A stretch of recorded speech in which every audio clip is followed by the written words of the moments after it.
Hi. So today we'll be learning about development of nervous system. I'll not be going into the intricate details of anything. Just I'll be giving an overview, especially with mnemonics and high yield points. First, let's go into neural ectoderm. Neural ectoderm. It gives rise to three. What are those?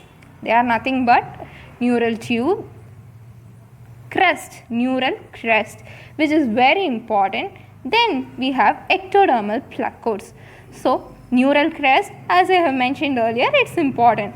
So neural crest derivatives, let's dive into that. So here I hope we all can see an image. Here there is neural crest cells. Neural crest cells, they lie dorsolaterally to the notochord. What are their derivatives? They are Schwann cells, cells of adrenal medulla, autonomic ganglia, dorsal root ganglia, sensory ganglia of cranial nerves. Then we have melanocytes. Here, I hope everyone can see a mnemonic. Sad gang of medicos swam to Milan by seeing chrome. This is to remember the neural crest derivatives. All the capital letters, they represent a neural crest derivative. First, S for sensory ganglia of cranial nerves. Then A for autonomic ganglia. What is the other ganglia left as I mentioned in the pic? It is dorsal root ganglia. Here this gang represents for ganglia. Then medicos, med, medulla, adrenal medulla, swam, Schwann, Schwann cells, Milan, melon, melanocytes. What is the next capital letter here? Chrome, chrome, chromaffin. Sad gang of medicos swam to Milan by seeing chrome. This is a mnemonic to remember neural crest cells. Then I'll be telling about two clinical conditions which arise due to defective neural tube development. First, anencephaly. Anencephaly. An in the sense no. Cephalus, always it represents head. So here anencephaly is nothing but the failure of fusion of cephalic part of neural tube. Cephalic part. Then there must be a defect where it is due to failure of fusion of caudal part. That is nothing but spina bifida's most severe form. That is nothing but rachiasis. Here we have to from the name itself we can just derive. So cephalus, cephalic part failed to fuse. Spina bifida. So neural tube, caudal part of the neural tube develops into brain and the cranial part develops into the brain and the caudal part develops into the spinal cord. So caudal, spinal. So spina bifida, the caudal part of the neural tube failed to fuse. Then let's go into development of spinal cord. Spinal cord, according to the classical theory, it has three layers of cell. So from within. So like here we can just compare it to our earth. Like inner it will have matrix, outer it will have like a mantle, then we will have crust. So similarly here we have matrix. From within we have matrix, then we have mantle, then we have an marginal layer. Then this matrix layer, it itself has two cells. It has neuroblast, then spongioblast, neuroblast. When this word neuroblast blasts, we will have just this neuro left. So this gives rise to neurons. Then sponge blast. if sponge blast, what we will get? We will get a gluey substance, gluey, glia, so neuroglial cells. Spongioblast give rise to neuroglial cells. Now we need to know like which is the grey matter and which is the white matter. Mantle, actually the concept is mantle will be having the neuroblast cell bodies.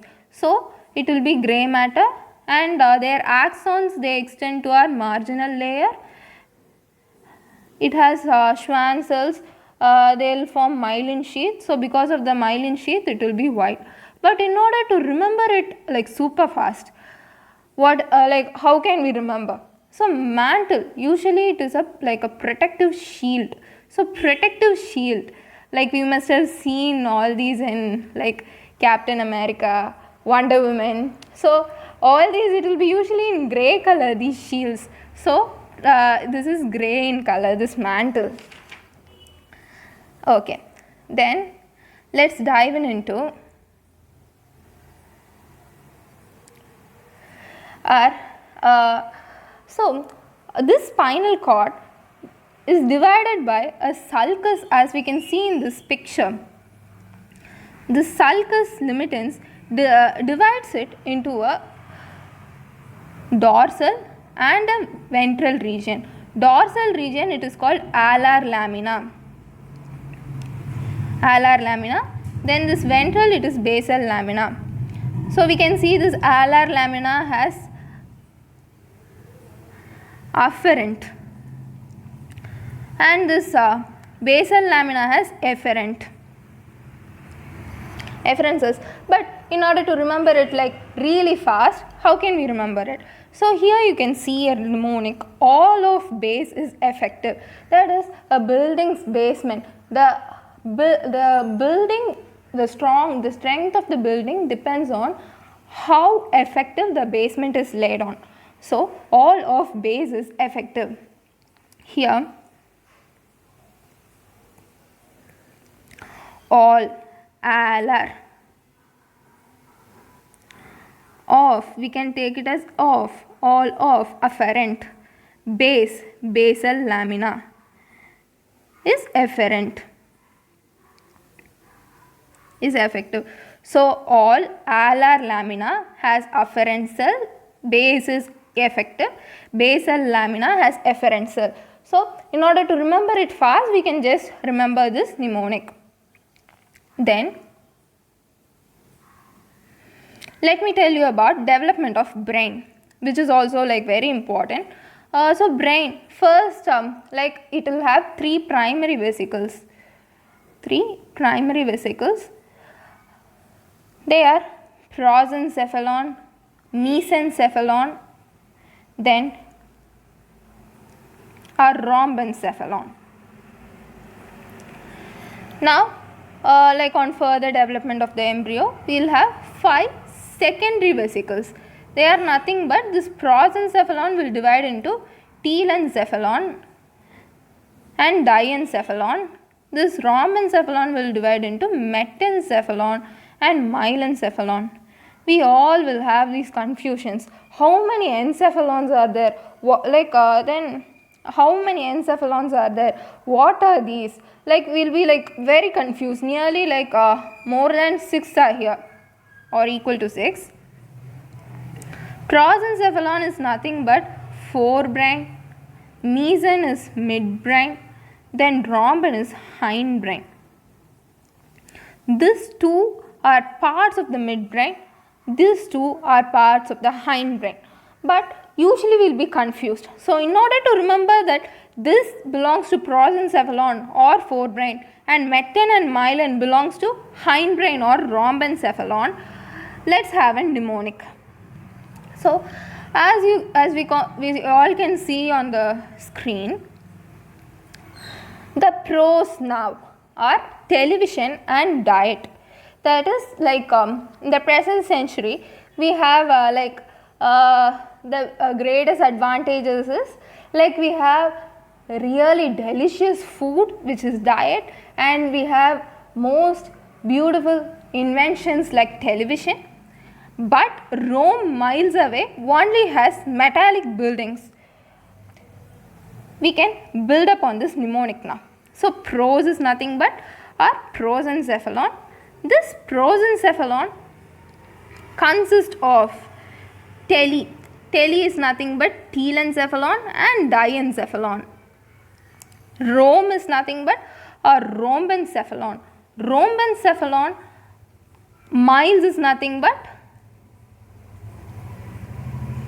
myelencephalon. Metallic is nothing but metencephalon. So the pros now are television and diet, but Rome miles away has metallic buildings. Prosencephalon. Prosencephalon has telen and dien, and rhombencephalon has myelencephalon. Miles, myelen. Metallic, metencephalon. So here we can see on the picture,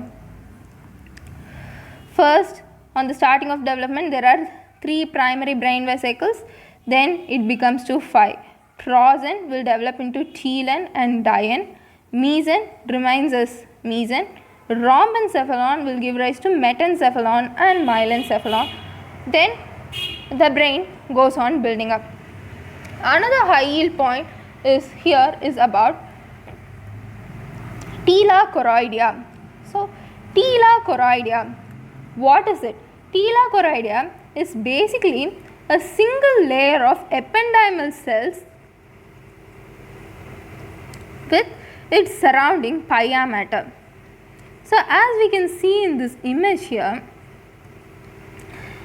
tela choroidea, there is a circle over here.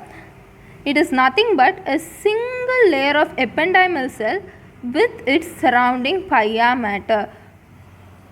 In order to remember it super fast, what is tela choroidea? It is a single layer of ependymal cells with pia mater.